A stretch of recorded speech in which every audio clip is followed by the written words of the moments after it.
Senhor presidente, senhoras e senhores senadores, os telespectadores que nos acompanham, meu caro Amorim, nesse exato momento, senador Arcigo Gás, senador Medeiros.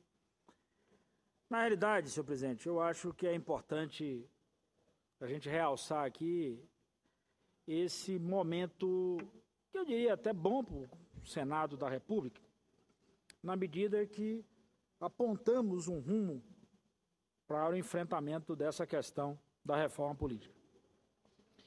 Creio que não dá também para se imaginar um conjunto de pontos como se numa infinidade de coisas a gente pudesse tratar. Se não tivermos, senador Amorim, foco, nós vamos ficar patinando aqui nas divergências ou aprovando a periferia da reforma política. Nós aprovamos o fim da coligação proporcional. Eu acredito que agora chegou a hora de botar, eu diria, o dedo na ferida. Ponto central. Tocar na espinha dorsal dessa questão da reforma política. E eu continuo insistindo, que são as organizações partidárias, a questão do financiamento, coincidência de eleições e fim da reeleição. Não dá mais, eu não ouço ninguém falar bem da reeleição. Então, na realidade, nós precisamos parar de falar mal da reeleição e a gente começar a agir para, de uma vez por todas, resolver essa questão no voto. Então, portanto, eu só quero tocar nisso, até porque apresentei uma emenda à Constituição, a emenda número 35, ano passado. Agora estou fechando um projeto que resolvi até fazer diferente, ao invés de pegar só a assinatura dos senadores e senadoras, eu distribuí a cópia para todos os gabinetes para tentar produzir uma peça com a contribuição, obviamente, daqueles que quiserem contribuir, para a gente apresentar uma proposta aqui sobre a questão do financiamento de campanha.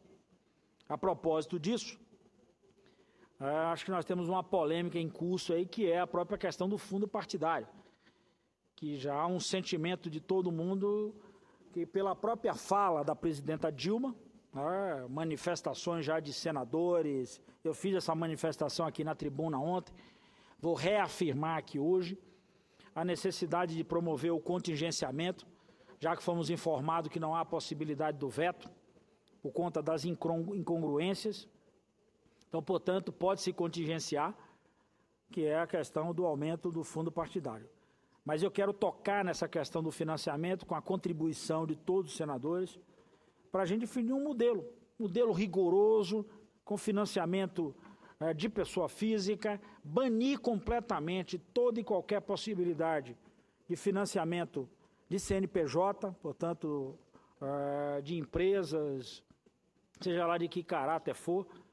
Então, portanto, a gente com isso cria um ambiente, eu diria, plenamente satisfatório, igualitário, justo, transparente para o processo de campanha eleitoral. E quem sabe, meu caro Amorim, a gente não resgate com isso a essência das eleições. Discutir programa, interagir com a sociedade, dialogar, auscultar, permitir, inclusive, que o cidadão possa montar o programa de governo e o programa de atuação dos parlamentares. Então, portanto, essa é uma das questões que eu quero reafirmar no início dessa tarde.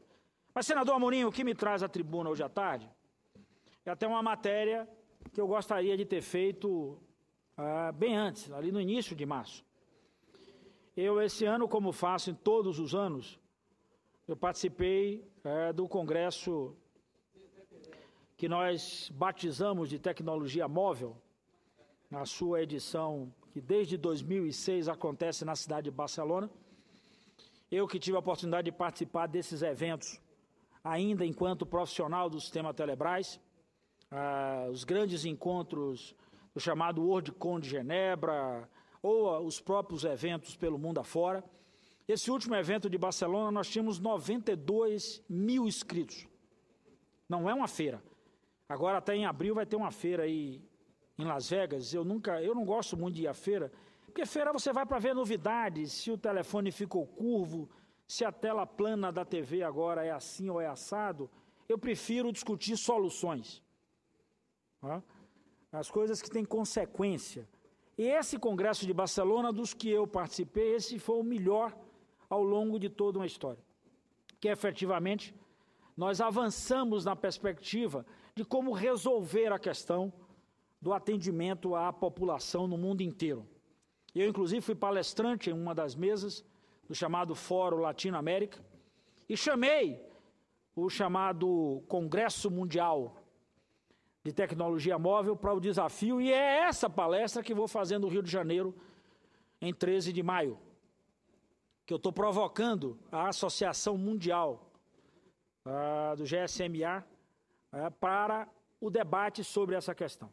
Porque todo mundo fala em cidade digital, e a provocação que eu fiz no encontro de Barcelona esse ano é que nós temos várias cidades digitais pelo mundo afora, mas o cidadão não é digital.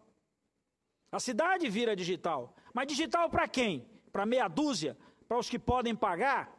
Para os que podem comprar smartphone de última geração? A cidade tem que ser digital, meu caro Amorim, para o cidadão lá de São Cristóvão, de Itabaiana, lá na divisa de Sergipe com a minha Bahia ali, Adustina e por aí afora.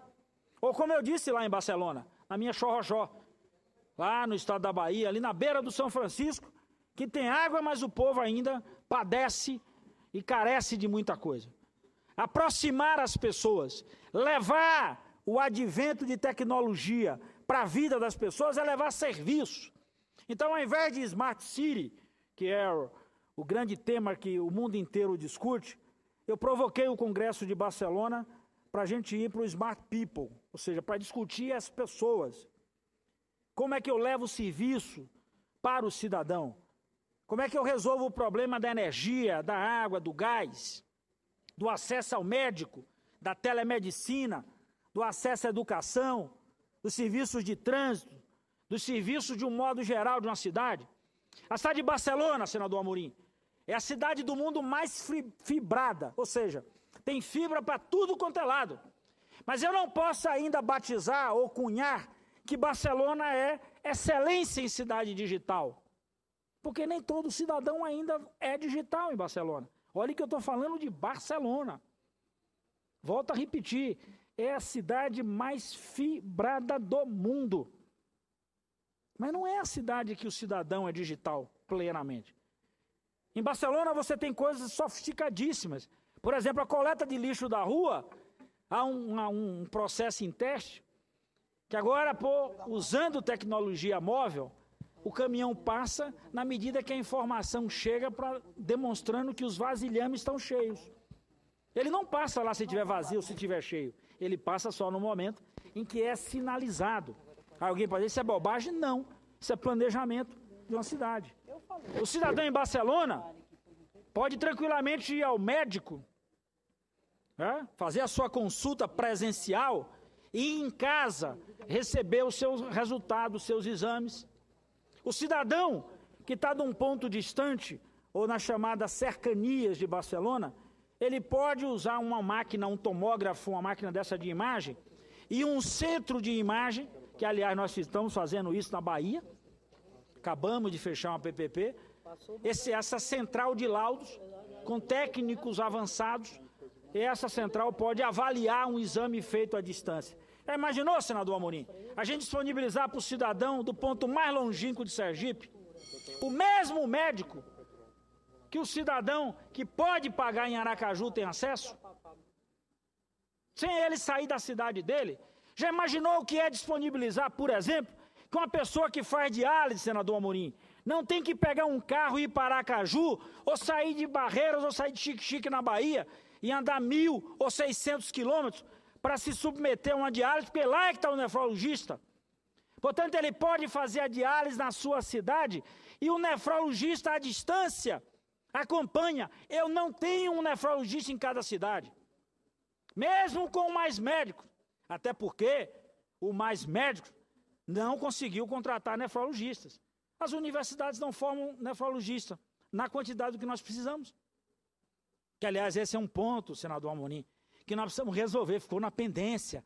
A carreira médica que nós defendemos aqui, assumimos o compromisso em 2013 e não votamos. Sabe qual é a comparação que eu faço, senador Amorim? Quando a gente abre um fórum, uma vara da Justiça do Trabalho, tem um juiz. Mas a gente constrói o hospital e não tem um médico. Por quê? Porque no judiciário tem carreira, senador Assis. Nessa área da saúde que é essencial, tão essencial, mais essencial do que até a justiça, não tem um médico, não tem carreira. Então, portanto, isso que acontece no mundo inteiro, a gente pode ter aqui. Nós precisamos definir qual é a posição. E o que eu tenho provocado o governo brasileiro e os governos do mundo afora. Ontem mesmo eu recebi um convite do México para fazer essa mesma provocação no Estado mexicano. Ao invés de ficar preocupado em construir redes, a gente contratar serviços. Hoje à tarde nós vamos votar o projeto de lei das antenas. Importante projeto para o país.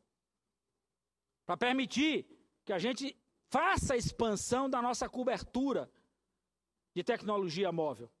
Para você ter ideia, senador Amorim, a cidade de Tóquio tem mais antenas do que o Estado brasileiro. A cidade de Tóquio. Hoje, para a gente fazer a tal cobertura de banda larga para todos, eu preciso pelo menos botar 60 mil torres no Brasil. Ora, além das dificuldades para isso, tem uma outra dificuldade que nós precisamos superar, que é obrigar as empresas a fazerem o compartilhamento de infraestrutura. Por que eu tenho que botar 4 torres em Aracaju para atender 4 operadoras quando eu devia ter o processo de compartilhamento? Portanto, o planejamento ajustado. Isso é que é cidade digital. Quando você tem o cidadão incluído, quando você tem o serviço chegando a todos, onde quer que ele esteja, e principalmente a partir da identificação das suas necessidades. E não ao contrário que é hoje. O cidadão que é digital hoje é o cidadão que pode pagar. Então, portanto, eu estou provocando isso mundialmente. Mudar o conceito. O conceito tem que ser para as pessoas. O conceito tem que ser a partir das pessoas e não da cidade. Esse é que é o conceito, o serviço chegando para as pessoas. E aí essa mudança, óbvio que todo mundo termina cunhando isso com essa é uma proeza do setor. Eu me lembro, senador Amorim, quando eu cheguei, ainda com os meus 19 anos no sistema Telebrás, eu ingressei na Telebahia, eu tinha 19 anos de idade. E uma das coisas que me chamava a atenção é que todos os termos na minha área de trabalho era tudo em inglês. E aí eu já fiz essa provocação aqui. Quando nós começamos a discutir a plataforma, a estrutura para chegar na escola, aí a gente batiza isso de backhaul. Aí eu falei assim, backhaul lá na Bahia, viu, Amorim? Era o quarto zagueiro ali que jogava futebol com a gente, que a gente chamava de backhaul. Então, na realidade, essa história de cunhar Smart City, esse é um conceito até interessante. Novembro nós vamos ter um outro.